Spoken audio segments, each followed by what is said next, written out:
Itu kata Abdullah bin Abbas, aku gak pernah melihat orang banyak senyum seperti Nabi bisa menyambut. Senyum terus. Sekali cemberut turun surat. Surat apa? Abasa wa tawalla. Itu sekali cemberut Nabi bisa turun surat, ditegur oleh Allah Subhanahu wa ta'ala.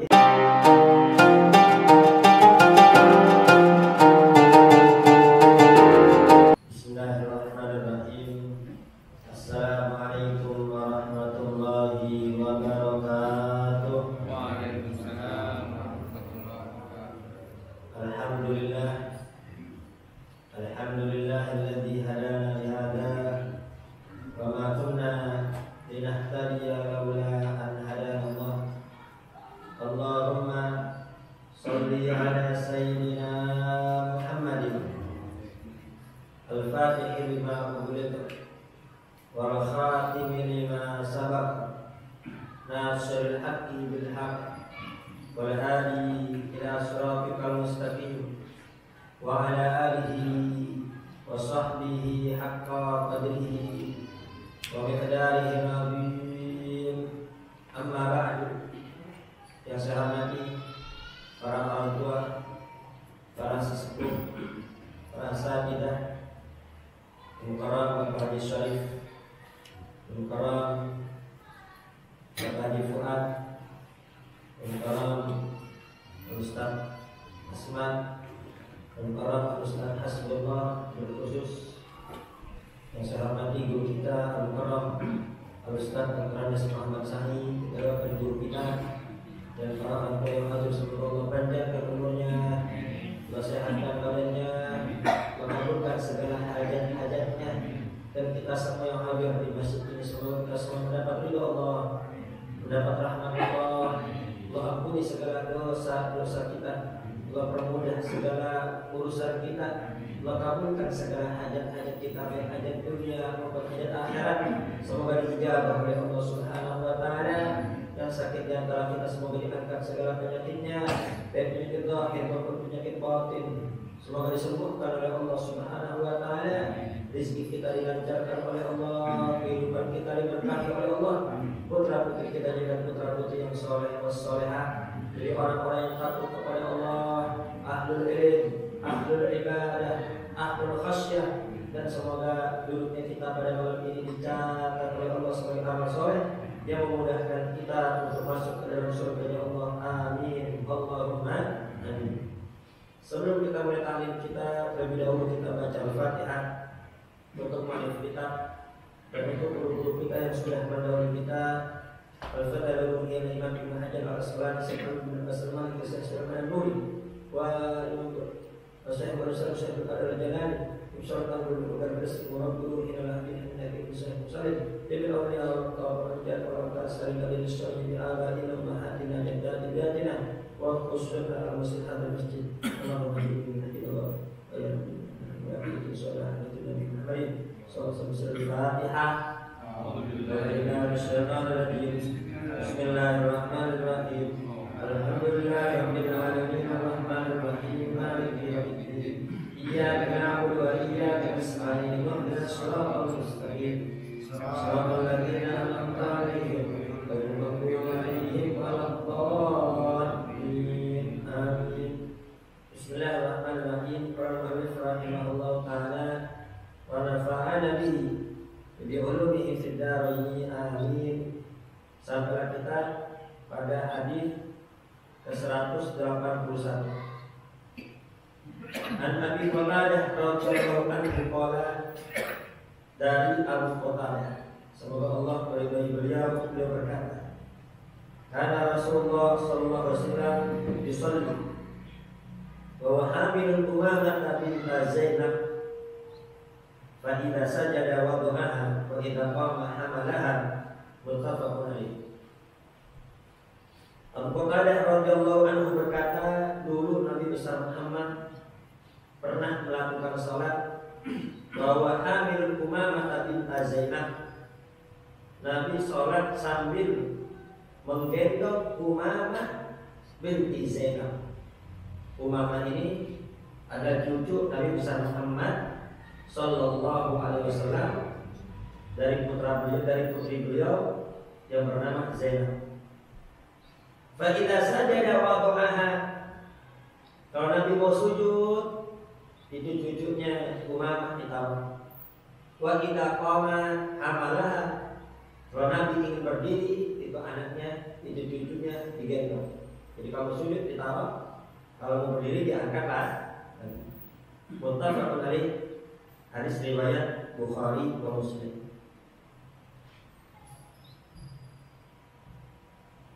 Wali Muslim, adapun riwayat Muslim, wa huwa yaqumun nasa fil masjid, itu Nabi gendong cucunya sambil jadi imam di masjid, sambil mengimami sahabat-sahabat Nabi bersama Muhammad sallallahu alaihi wasallam. Dan memang Nabi besar Muhammad tidak pernah sholat sendirian. Jadi nggak ada satu pun riwayat itu Nabi besar Muhammad sallallahu alaihi wasallam hanya sholat sendiri, tidak ada. Ya. Bahkan hingga akhir usia pun itu Nabi besar Muhammad selalu sholat berjamaah bersama sahabat-sahabat Nabi bersama Muhammad sallallahu alaihi wasallam. Dan dulu zaman Nabi, kalau ada orang ke masjid, ya udah, itu udah dicap munafik. Daripada ada orang laki-laki nggak sholat di masjid, itu udah dicap munafik. Nah, ada sholat yang paling berat bagi orang munafik adalah sholatul isya was subhi jamaah. Sholat subuh sama sholat isya jamaah itu paling berat. Ya, sebetulnya semua sholat berat bagi orang munafik. Tapi sholat subuh sama sholat isya lebih berat lagi. Kenapa? Karena malam gelap, nggak bisa pamer dia. Cuma sholat orang-orang nggak ada yang lihat. Ya, itu berat. Sampai-sampai kata ulama, kenapa kok udara di subuh hari kok sejuk? Sejuk, segar, betul nggak? Iya. Kenapa? Karena orang munafik belum pada bangun. Nah, nanti jam 8, jam 9 ya, baru tuh mulai panas. Udaranya udah nggak segar lagi. Kenapa? Karena orang munafik udah pada bangun. Jadi udara itu jadi rusak gara-gara orang munafik. Bermakna ijmali, makna secara global, kan Rasul sallallahu alaihi wasallam fi muntaha karamil akhlaq wal afifi. Itu Nabi besar Muhammad sallallahu alaihi wasallam fi muntaha, di puncak kemuliaan akhlak dan kelembutan. Hingga hal ini diabadikan oleh Allah Subhanahu wa taala dalam Al-Qur'an. Qala Allah Ta'ala fil Qur'anil Karim, Bismillahirrahmanirrahim, wa innaka la'ala khuluqin azim. Sungguh engkau wahai Nabi besar Muhammad la'ala, di atas, khuluqin azim, akhlak yang agung. Jadi terjemah bahasa Indonesia itu kurang sempurna di dalam menerjemahkan wa innaka la'ala khuluqin azim. Kalau dikatakan akhlak Nabi besar Muhammad mulia, bukan hanya mulia, la'ala, di atas akhlak yang mulia. Akhlak Nabi besar Muhammad agung, itu kurang, bukan hanya agung, la'ala, di atas akhlak yang agung. Akhlak Nabi besar Muhammad luhur, bukan hanya luhur, la'ala, di atasnya lagi. Karena Nabi fi muntaha karamil akhlak, Nabi itu berada di puncaknya kemuliaan akhlak. Tidak ada manusia yang sempurna. Semua manusia pasti ada kekurangan, tapi itu tidak berlaku dalam agama Islam. Ada manusia sempurna. Siapa? Nabi besar Muhammad. Tidak ada gading yang tidak retak. Itu tidak berlaku untuk Rasul Shallallahu Alaihi Wasallam. Selain Nabi besar Muhammad, ya, yang namanya manusia pasti tempatnya kekurangan. Kecuali Rasulullah Shallallahu Alaihi Wasallam. Jadi ada manusia sempurna dalam agama Islam, yaitu Nabi besar Muhammad Shallallahu Alaihi Wasallam. Ya, kan Nabi sallallahu alaihi wasallam ahsan nasi khuluqan wa khalqan. Itu Nabi besar Muhammad berada di puncak, ya, paling bagusnya secara fisik dan secara akhlak. Ciptaan fisik tidak ada seindah Nabi besar Muhammad. Dari segi akhlak tidak ada akhlak seluruh Nabi besar Muhammad.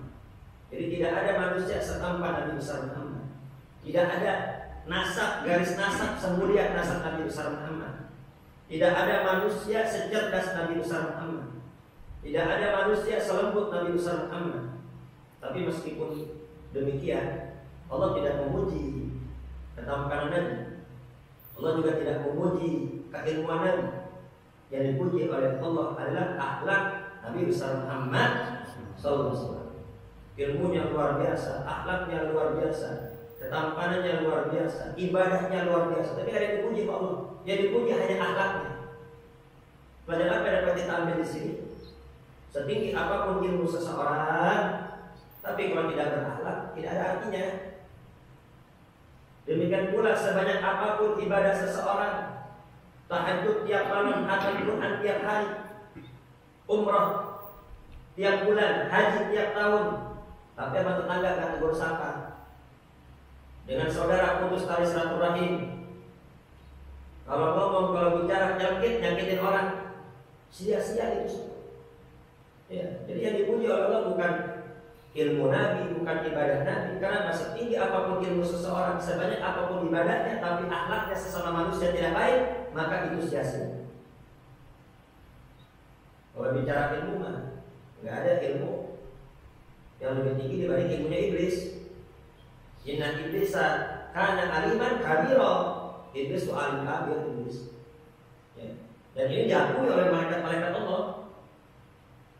Itu disebutkan di dalam kitab Sirajul Talibin, syarah daripada Minhajul Abidin. Minhajul Abidin ini karya terakhir dari Imam Ghazali, disarahi oleh Syekh Ihsan Jampes Kediri. Ini orang Kediri patut bangga.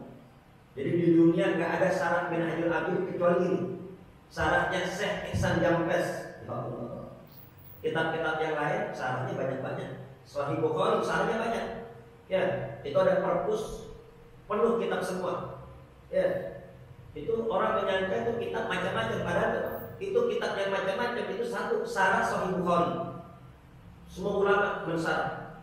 Nah, ini kitab Minhajul Abidin satu-satunya yang mensyarahi di dunia hanya Syekh Ihsan Jampes dari Kediri. Ini kitabnya dipelajari di mana-mana. Bahkan di Mesir, ya, itu pernah diakui oleh salah satu percetakan, namanya diubah untuk mendongkrak nilai jual. Karena Syekh Ihsan Jampes Kediri Indonesia, dikiranya gak bakal laku ini, kurang laris kalau pakai nama asli. Diubah, itu marah, ya, itu ulama NU marah, ngirim surat ke percetakan Mesir, baru diubahkan. Satu-satunya ulama yang mensyarah kitab Minhajul Abidin ada Syekh Ihsan Jampes, ya. Di Kediri ini pesantrennya sekarang masih ada. Sebetulnya karya beliau sangat banyak, cuman yang dibukukan itu belum banyak. Yang baru dibukukan Sirajul Talibin, kemudian juga hukum Qahwa wa Dukhon, hukum ngopi dan rokok. Beliau juga membahas banyak sebetulnya karya beliau, cuman banyak yang belum dicetak. Ya, masih tulisan naskah-naskah tulisan beliau, tulisan tangan. Ya, jadi intinya Syekh Ihsan Jampes di situ mengisahkan itu ketika Allah Subhanahu wa taala ingin mengeluarkan satu makhluknya dari surga, semua malaikat ketakutan. Ketika beredar kabar bahwa ada yang diusir nanti dari surga, semua ketakutan. Malaikat Allah ketakutan. Itu malaikat kerjanya dari awal dicipta selalu ibadah. Ada yang sujud terus menerus, ada yang ruku terus menerus, ada yang berdiri terus menerus. Tapi ketika mendengar kabar ada yang akan dikeluarkan dari surga, semua ketakutan. Padahal ibadahnya sangat luar biasa. Senantiasa mensucikan dan membesarkan nama Allah. Semua berbondong-bondong datang ke malaikat Jibril, karena malaikat Jibril ada pimpinan para malaikat. Dan Jibril coba cari tahu siapa yang akan dikeluarkan dari surga. Apa jawaban malaikat Jibril? Aku juga khawatir aku yang dikeluarkan. Semua takut dirinya yang akan dikeluarkan oleh Allah Subhanahu wa taala. Kalau gitu kita tanya iblis aja, kan iblis paling pintar. Berbondong-bondong datang ke iblis, apa kata iblis? Tenang, nanti akan saya cari tahu. Jadi iblis nggak takut. Semua ketakutan iblis doang yang nggak takut. Kenapa? Kalau dia merasa paling berilmu, dia merasa paling ahli ibadah. Ya, jadi dia lupa diri. Dia nggak menyangka bahwa dia nanti akan dikeluarkan dari surga. Bicara ilmu tidak ada sehebat iblis. Bicara ibadah, sebelum kita dilahirkan ke dunia, itu iblis sudah terkenal dengan ibadahnya. Langit pertama, langit kedua, langit ketiga, langit keempat, langit kelima, langit keenam, langit ketujuh, semua pernah diibadahi oleh iblis. Ya, ini bicara ilmu, bicara ibadah. Iblis sangat luar biasa. Bicara ketampangan, ya, orang tampan, tapi kalau tidak berakhlak, ya, ganteng tapi cemberut, enak kan tidak? Enggak enak. Ya. Udah ganteng penuh senyum, kira-kira enak kan tidak? Enak. Ya. Ini ganteng cemberut, gak enak dilihat. Apalagi kalau udah jelek, cemberut, ya Allah. Kayak apa itu? Ini Nabi besar Muhammad udah orang yang tampan, penuh senyum itu Nabi besar Muhammad. Itu kata Abdullah bin Abbas, aku gak pernah melihat orang banyak senyum seperti Nabi besar Muhammad. Senyum terus. Sekali cemberut turun surat. Surat apa? Abasa wa tawalla. Itu sekali cemberut Nabi besar turun surat, ditegur oleh Allah Subhanahu wa taala. Jadi Nabi sedang mendakwahi pimpinan-pimpinan kafir. Ya, berharap ini pimpinan kafir masuk Islam dan hidayah. Karena kalau ini masuk Islam, nanti pengikutnya juga ikut masuk dalam agama Islam. Tiba-tiba datang Abdullah bin Umi Maktum, yang namanya buta. Dia nggak tahu Nabi sedang sibuk. Ya Rasul, aku ingin bertanya ini bagaimana hukumnya, ini bagaimana solusinya. Ya nanti sabar ya. Terus nanya terus. Dia nggak tahu Nabi sedang sibuk mendakwahi para pembesar kafir. Dikarenakan terus-menerus bertanya, ini Abdullah bin Umi Maktum, Nabi abasa wa tawalla berpaling, abasa, abus, cemberut. Nabi cemberut wa tawalla dan berpaling. Anja'ahul a'ma ketika datang si buta. Cemberut sekali Nabi besar Muhammad turun satu bukan satu ayat, satu surat. Surat abasa. Ya, Nabi selalu tersenyum sekali cemberut turun satu surat, tak tanggung-tanggung. Untuk Quran turun untuk Nabi. Coba Quran turunnya untuk kita. Kira-kira gimana? 30 juz cemberut terus ya. Ya Allah, itulah Nabi besar Muhammad sallallahu alaihi wasallam. Jadi ketampanan wajah, ketinggian ilmu, banyaknya ibadah tanpa akhlak itu semua percuma. Ya, baru-baru ini ya, ada orang ganteng, kaya, udah ganteng kan? Kaya nyekek, kebanting. Ya, mau Pak punya mantu ganteng kaya, tapi anak kita mencekek dibanting. Percuma semua. Ya. Jadi Nabi besar di muntaha kalamil akhlak. Nabi berada di puncak kemuliaan akhlak. Atfi dan kelembutan. Yahdilu sijana menggendong bayi. Memang Nabi paling suka sama anak kecil. Ya. Itu pernah suatu hari diriwayatkan dalam Sahih Bukhari, yuqabbilul Hasan wal Husain wa indahul Aqra bin Habis. Itu Nabi pernah mencium cucunya Hasan wa Husain ciumnya. Jadi cium anak kecil itu tanda rahmah, tanda kasih sayang. Ya, bahkan nanti itu di surga ada bagian khusus bagi orang-orang yang suka membahagiakan anak kecil. Dicium nih Hasan bin Husain. Di hadapan beliau ada sahabat Aqra bin Habis. Apa kata Aqra bin Habis? Ya Rasulullah, innali aswatan minal walad wa am yuqabbil alaihim ahadun. Ya Rasul, aku punya 10 anak. Tapi gak ada tuh satu pun yang aku cium. Kalau aku masuk, semua diem. Yang lagi main, kalau aku masuk, semua diem. Yang lagi ngomong, diem. Ditakutin maksudnya. Dia ingin membanggakan diri tadinya. Engkau mencium Hasan wa Husain, aku punya 10 anak, satu pun gak ada yang aku cium. Apa kata Nabi? Man la yarham, la yurham. Orang yang tidak memiliki sifat kasih sayang tidak akan disayangi oleh Allah Subhanahu wa taala. Ini Nabi sangat sayang kepada anak-anak kecil. Yahdilu sibyan sampai cucunya dibawa ketika sholat. Wa yuwasil fuqara wal masakin. Nabi itu selalu menghibur dan membantu orang-orang fakir dan miskin. Ya, itu Nabi besar Muhammad sallallahu alaihi wasallam. Idza da'ahu miskinu ajabahu ijabatan muajjal. Itu Nabi besar Muhammad kalau diundang oleh orang miskin, itu Nabi cepat-cepat memenuhi panggilan orang tersebut. Ya. Diundang orang kaya, Nabi datang. Tapi diundang orang miskin lebih cepat lagi. Kenapa? Untuk menghibur hatinya, agar hati orang miskin tidak sedih. Ini jangan dibalik. Ya, diundang orang kaya cepat banget. Diundang orang miskin bentrok mulut. Ya. Bahkan ini ada, kalau ada undangan di mana? Musola, musola, Ustaz Kalau musola besar, kalau masjid gede undangan ya. Kalau musola itu usaha tangan undang. Ya. Ini tidak mencontoh Nabi besar Muhammad Sallallahu Alaihi Wasallam. Itu Nabi besar selalu membantu dan menghibur orang-orang miskin. Bahkan di sekeliling Nabi semua kebanyakan orang miskin. Ya. Nabi besar Muhammad tinggal di samping Masjid Nabawi. Rumah Nabi di samping Masjid Nabawi. Itu Ahlus Suffah. Itu Ahlus Suffah tidurnya di mana? Di balkona, di pinggiran Masjid Nabawi. Itu banyak orang-orang miskin ya, yang masuk dalam agama Islam, dia nggak punya rumah, dia nggak punya keluarga ya, mereka tinggal di mana? Tinggal di Masjid Nabawi. Tidurnya di mana? Di pinggiran Masjid Nabawi. Namanya Ahlus Suffah ya. Jumlahnya kadang 30, kadang 20, naik turun. Jumlahnya naik turun ya. Siapa pimpinannya? Abu Hurairah.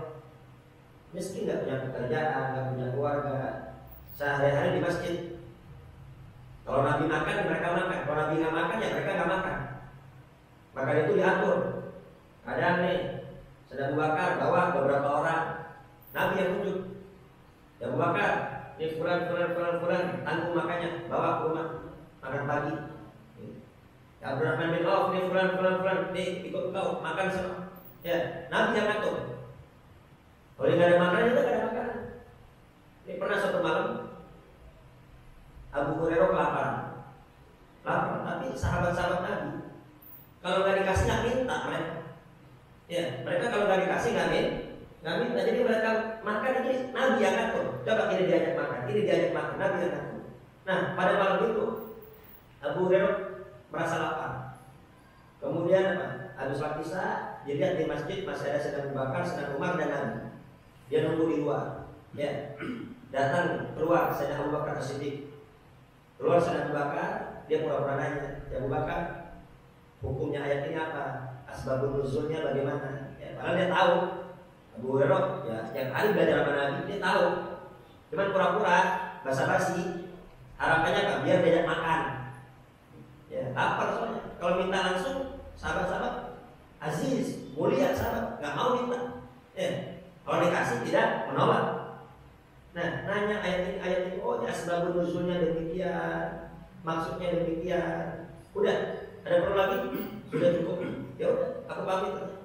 Pamit sama Abu Bakar. Ya, Abu Bakar lapar, kalau kau lapar. Ya. Kemudian keluar sedang Umar. Stop sedang Umar, ditanya ya Umar. Maksud ayat ini apa? Asbabun nuzulnya dijelaskan ini dan itu. Kau bisa dijelasin? Udah. Ya udah, aku pamit. Sedang Bakar, sedang Umar nggak paham. Kalau Abu Hurairah lah, tinggal yang terakhir Nabi besar Muhammad. Rasul keluar, Abu Hurairah nanya, ya Rasul, maksud ayat ini apa? Asbabun nuzulnya apa? Nabi tersenyum. Nabi yang peka, tahu ini lapar ini. Kan beda ya, muka-muka orang lapar beda. Ketahuan. Wah ini mah lapar ini. Ya, ini lapar ini. Kemudian apa? Yuk ikut ke rumah. Aku punya segelas susu. Alhamdulillah, senang gue. Berarti malam ini aku bisa makan. Segelas susu udah dianggap cukup. Kalau kita gimana? Belum cukup, masih lapar ya. Kadang kita udah makan bubur, udah makan mie, tadi udah makan belum? Belum. Belum makan nasi. Iya. Kalau udah makan mie, udah makan singkong, udah makan bubur. Tanya belum makan. Kalau belum makan nasi. Alhamdulillah ada susu. Pas ke rumah Nabi, dia mau minum susu. Kata Nabi, ya Abu Hurairah, teman-teman kamu di masjid juga belum pada makan ya? Iya ya Rasul. Panggil bawa ke sini. Ya Allah, nggak jadi nih minum segelas susu. 30 orang di samping masjid suruh dipanggil semua. Tapi karena ada perintah Nabi dipanggil. Kita diundang makan. Oleh Nabi besar Muhammad SAW, senang semua. Datang semua ke rumah Nabi. Abu Hurairah mikir, ini segelas susu. Yang datang 30, lapar semua. Nabi itu paling senang dari kanan. Udah, aku duduk di kanan Nabi. Yang otomatis Nabi habis minum pasti dioper ke kanan. Pintar Abu Hurairah. Ya, duduk di kanan Nabi. Bener aja. Ini susu gak diminum sama Nabi. Dioper ke Abu Hurairah. Terus apa? Pas Abu Hurairah pengen minum, ya Abu Hurairah kau pimpinan. Kasih dulu anak buah. Pimpinan terakhir, ibaratnya panitia. Panitia mulai terakhir. Asobah dapatnya. Kalau sisa ya makan, kalau nggak sisa ya nggak kebagian. Panitia tak belakangan, oper ke kanan lagi. Ya Allah, nggak jadi ini minum susu lagi. Dioper ke kanan, minum. Orang lapar minum kira-kira gimana? Terus oper terus. Itu Abu Hurairah ngeliatin susu, ngeliatin Nabi. Ya, nggak jadi minum susu ini. Ya, segelas susu 30 yang minum orang lapar semua. Dia lihat Nabi tersenyum. Itu ngeliat Nabi tersenyum, Abu Hurairah udahlah, nggak apa-apa. Malam ini anak minum susu nggak apa-apa. Yang penting dapat senyumnya Nabi. Sampai udah minum semua, sampai ke depan Nabi. Pas udah di depan Nabi dioper ke Abu Hurairah. Ya Abu Hurairah minum Abu Hurairah. Ini mukjizat Nabi. Minuman sedikit bisa jadi banyak. Ini mukjizat Nabi besar Muhammad Sallallahu Alaihi Wasallam. Coba bayangin susu cuma segelas, yang minum 30 orang lapar semua, kira-kira gimana? Ya, baru 2 operan juga udah habis. Tapi yang mukjizat Nabi nggak habis ini. Sampai ke Abu Hurairah minum. Minum lagi isyraf, minum lagi Abu Hurairah. Sampai 3 kali isyraf, minum lagi Abu Hurairah. Apa kata Abu Hurairah? Ya Rasulullah, la ajid fihi maslahat. Ini udah ada tempat lagi. Ya, udah cukup, udah ada tempat lagi nih. Susunya udah penuh semua nih. Di dalam udah penuh sama susu, udah ada tempat lagi untuk minum. Kemudian apa? Terakhir diminum oleh Nabi besar Muhammad SAW. Pimpinan mana yang mau minum bekas-bekas orang miskin? Ya, kalau bukan Nabi besar Muhammad Sallallahu Alaihi Wasallam. Sallallahu Alaihi Muhammad. Ini mukjizat Nabi. Ya, dapat memperbanyak minuman yang sedikit. Jadi Nabi selalu membantu dan menghibur orang-orang fakir dan miskin. Laqad amala binta bintihi wa huwa yusalli. Dan pada suatu hari Nabi besar Muhammad sholat sambil menggendong cucunya. Dibayyana bidzalika, untuk menjelaskan kepada umat anna thiyabal atfali wa ajsadahum tahiratun, bahwasannya jasad, tubuh dan baju bayi itu hukumnya suci. Ya. Jadi boleh sholat sambil gendong anak kecil, hukumnya cukup boleh. Tapi jangan tuh anak kecil bangun tidur kita gendong. Tidak pasti tuh kok pampasnya penuh sama air kencing. Jadi gimana? Ya, dia bersihkan dulu di kamar mandi, ya pipis-pipis, yang pupuk. Setelah itu apa? Pakai pampas, baru boleh dibawa ke masjid, gitu. Tapi kalau dia habis main dan sebagainya belum kita periksa, ya nggak boleh kita bawa gendong. Kenapa? Karena dia khawatirkan dia sudah buang air kencing. Itu gimana kan belum disunat dan belum dikitan. Nah itu dimaksud. Yang penting luarnya yang penting suci. Dia udah dimandiin, ya udah dicengokin, pakai pampas baru, kita bawa ke masjid, itu tidak ada masalah. Yang jadi masalah itu kalau bangun tidur atau habis main lama, tiba-tiba kita sholat naik ke atas kita, ya naik ke atas kita, ya kalau di atasnya itu di dalamnya penuh dengan air kencing, ya nggak sah sholat kita, sama saja kita membawa najis. Tapi kalau posisinya dia habis dimandiin naik, nggak ada masalah. Ya. Dan Nabi ingin menjelaskan kepada umat bahwasannya baju dan tubuhnya anak bayi itu suci. Ya, dan saat tadi catatan memang sudah dibersihkan. Dan lagi pula Nabi besar Muhammad ingin menunjukkan kepada orang-orang jahiliyah yang saat itu benci anak perempuan. Ya, idza busyira ahadun bil untha dhalla wajhuhu muswaddan wa huwa kadhib.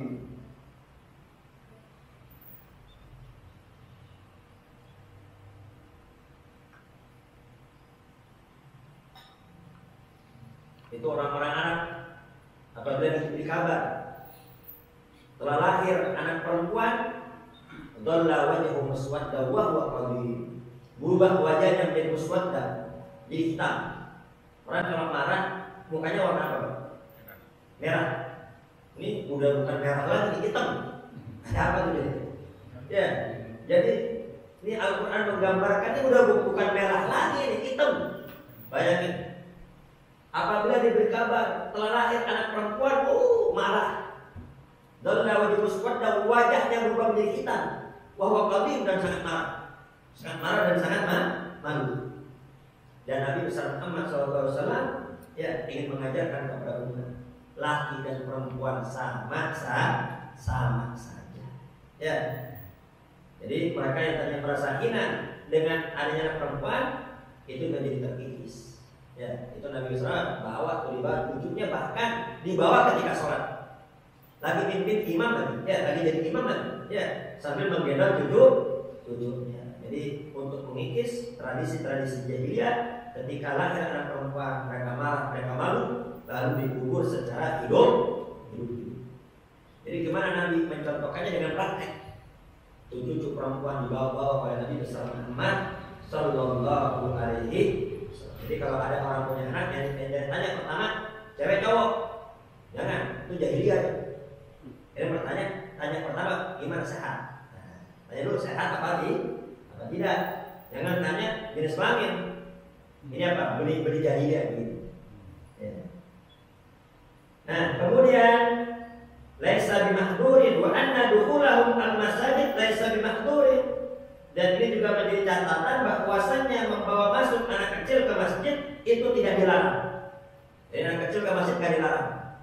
Malam yahsul minhum taswisun al-musallin. Tapi dengan catatan selama tuh anak kecil nggak ganggu orang-orang yang sholat. Jadi di sini ya, di sini memberi pelajaran kepada kita semua, anak kecil boleh dibawa ke masjid. Tapi bukan mutlak seperti itu saja. Tapi dengan catatan anak kecil yang belum bisa diatur. Ya, bukan anak kecil yang belum bisa diatur. Lari-larian, dia ngobrol, dia teriak-teriak, itu ganggu orang sholat. Nah, begitu. Jadi salah juga kalau ada orang nanti masjid kalau ada anak kecil ntar masjid sepi. Memang betul. Tapi anak kecil yang bagaimana? Anak kecil yang sudah bisa diatur. Ini kan yang jadi masalah apa? Aturan yang ke masjid, bapaknya betul apa tidak? Bapaknya ke masjid. La sholata li jari masjid illa fil masjid. Tidak sempurna sholatnya laki-laki tetangga masjid melainkan di masjid. Ini jadi masalah, laki-lakinya nggak ke masjid, bapaknya nggak ke masjid, anaknya disuruh. Udah sholat ke masjid. Anaknya, bapaknya ngapain? Main handphone, ya, main game, main judi deh, main handphone. Ya, anaknya suruh ke masjid. Akhirnya apa? Dia bikin masalah di masjid, ganggu orang-orang sholat. Ini jadi masalah. Seharusnya orang tua ke masjid, orang tua nggak ke masjid, malah anak kecil yang ke masjid ini jadi masalah. Boleh ke masjid, kalau belum bisa diatur, dampingin orang tuanya dampingin. Ya. Kalau sudah bisa diatur, ya nggak ada masalah. Itu kalau masalah nakal, nggak ada nakal anak Arab. Itu anak Arab nggak ada yang takut sama orang. Itu anak Arab di Masjidil Haram dan Masjid Nabawi itu nakal. Itu kalau dipelototin, di guru kami Al-Habib Muhammad Fat'ah, beliau mondok di Madinah bersama Habib Zain bin Ibrahim bin Smith. Kata beliau tuh anak-anak Madinah tuh nakal-nakal, nggak takut sama orang.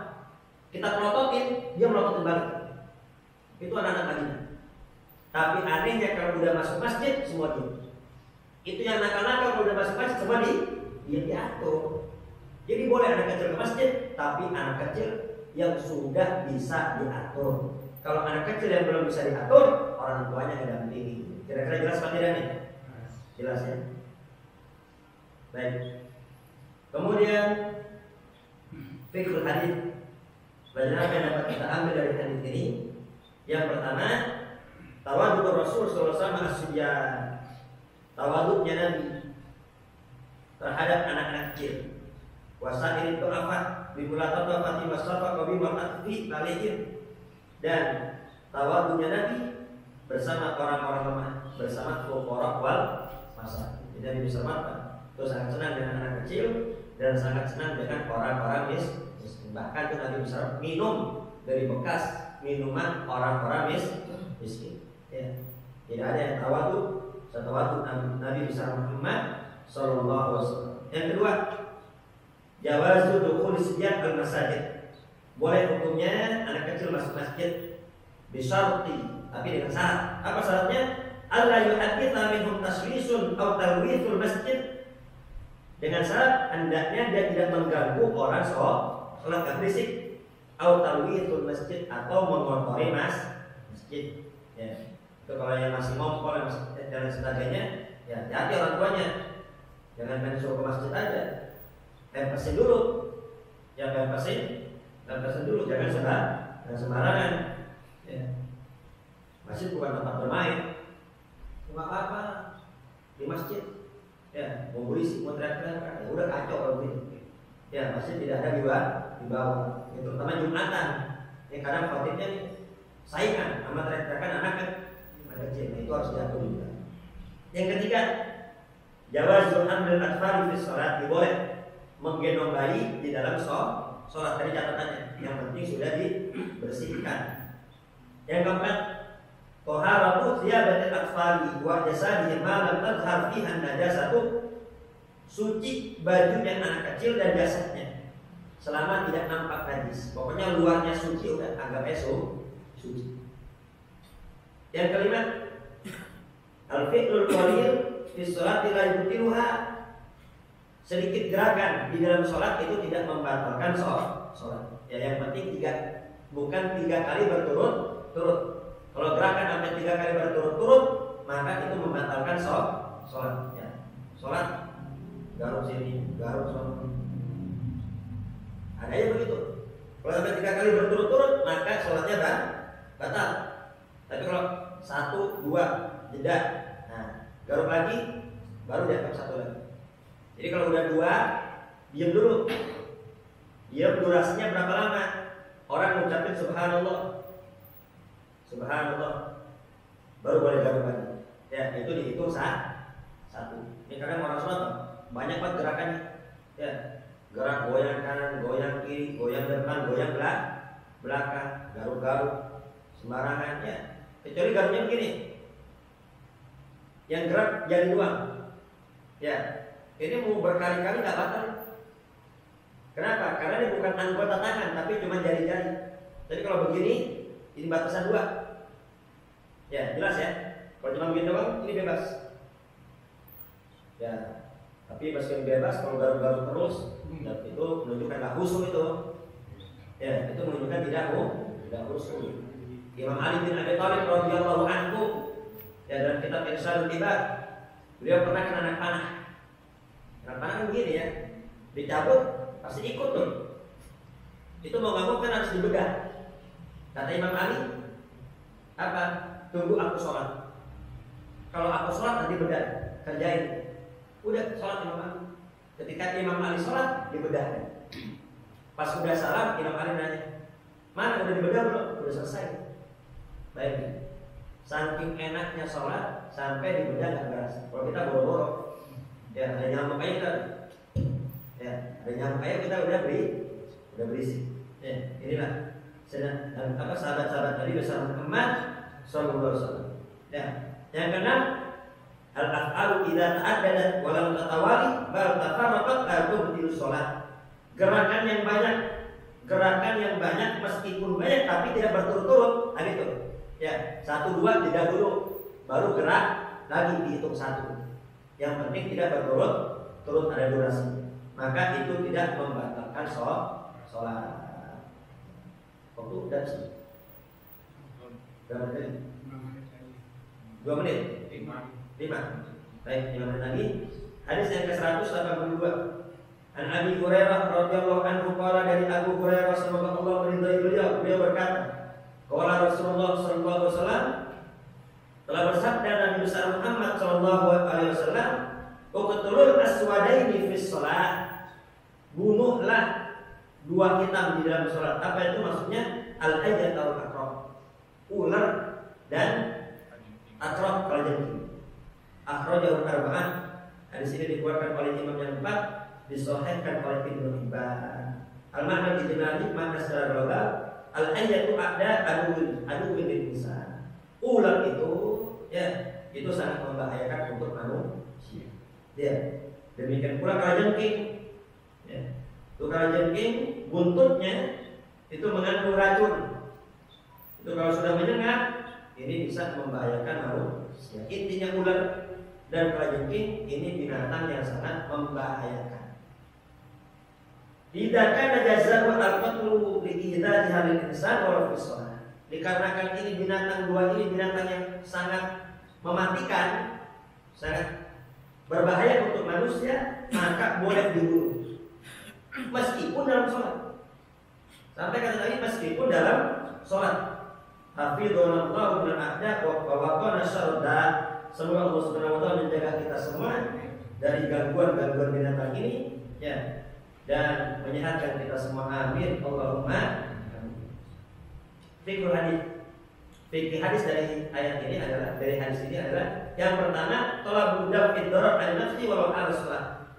Jadi ini dianjurkan untuk melindungi diri, jangan sampai diri kena penyakit meskipun dalam sholat. Ada ular, meskipun kita sholat, ya boleh kita bunuh. Ya, jangan kita di sholat udah pasrah aja. Itulah mungkin ini akhir usianya. Ya, ada ular di hari. Ya, jangan. Ya, kita harus bela diri. Yang kedua, jawazul amal katsir fi shalat idza da'at ad-darurah lidzalik. Boleh gerakan yang banyak dalam sholat apabila darurat. Kalau darurat boleh gerakan yang banyak. Ini dalam madhab lain, tapi dalam madhab Imam Syafi'i intinya kalau sampai 3 kali berturut-turut tetap batal meskipun darurat. Ya kalau darurat itu kita batal.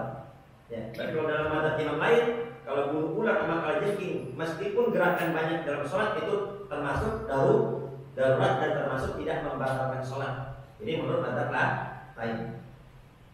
Yang ketiga, jawazu qatl ajati wal aqrab fi shalah, boleh membunuh ular dan kalajengking di dalam sholat. Min ghairi karahah, enggak makruh hukumnya. Karena sudah perintah lagi. Hukumnya tidak makruh. Sawa'un ahsal qatla bi darbatin aw akthar. Baik itu membunuhnya dengan satu pukulan atau dengan banyak pukulan. Jadi intinya di sini, ya, menurut mazhab Imam Syafi'i, ya, kalau gerakannya banyak maka sholat kita batal. Tapi kalau cuma pukulan 1-2 maka sholatnya tidak batal. Ya, jadi intinya di sini kita dianjurkan dalam agama untuk bela diri. Demikian pula kalau tiba-tiba dalam sholat ada orang pura-pura gila, masuk mau nyerang imam, tangkap, jadi diemin. Ya, nggak apa-apa kita batal sholat kita. Yang penting imam kita selamat. Kalau presiden wafat, menteri wafat, gubernur wafat, wali kota wafat, orang yang belum wafat juga udah banyak yang mau gantiin, betul atau tidak? Tapi kalau imam sholat wafat 5 tahun ke depan belum tentu ada gantinya. Tangkap, getok palanya. Ya, jangan didiemin. Ular kalau jengking ya dalam sholat kita getok, boleh digetok. Apalagi orang pura-pura gila, seret ke belakang. Ya, seret ke belakang. Kalau ada yang belain, tangkap juga itu, periksa juga. Jangan-jangan temannya. Satu eksekusi, satu kalau ketangkap pura-pura bisa ditangkap juga itu. Ya, kasih pelajaran untuk apa? Pelajaran bagi yang lainnya biar nggak macam-macam sama ular.